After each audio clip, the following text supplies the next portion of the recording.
Un mot d'environnement maintenant avec la petite fourmi de feu. Si elle recule à Punaouia, elle gagne du terrain à Ra'iatea. Formellement identifiée sur l'île en 2016, l'espèce invasive s'attaque aujourd'hui aux exploitations agricoles de nombreuses familles. Le reportage avec notre correspondant sur place, Roni Moufat.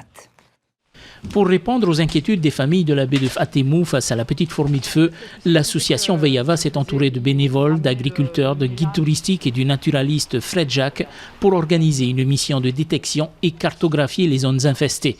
Dans les arbres et à même le sol, chaque centimètre carré est passé au peigne fin. Tu as vu tous ces dépôts blancs et en fait elles se nourrissent de ça, les petites fourmis. Et souvent c'est en retournant les feuilles, si tu vois ce type de dépôt, faut être assez attentif parce qu'il est possible qu'il y ait de la petite fourmi de feu. Les zones non infestées ou partiellement sont matérialisées avec de la rubalise puis enregistrées dans les GPS. Les premières constatations sont alarmantes. Par rapport à la détection qui avait été effectuée en 2016, on est à 150 mètres. Donc la fourmi aurait progressé de 150 mètres depuis 2016, depuis la dernière détection. En 5 ans, les petites fourmis de feu ont fait du chemin utilisant tous les moyens possibles pour s'installer toujours plus loin, toujours plus haut.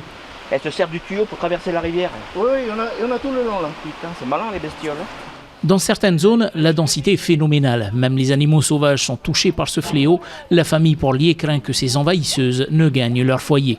Dernièrement, nos chiens ont attrapé un cochon sauvage qui paraissait aveugle et tout maigre. Et c'est ce que Fred Jacques disait, c'est une des conséquences de la fourmi de feu. Et on a peur que ça arrive jusqu'ici.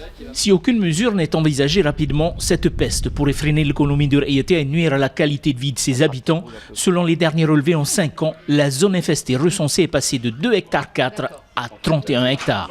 Tu l'auras dans ton GPS.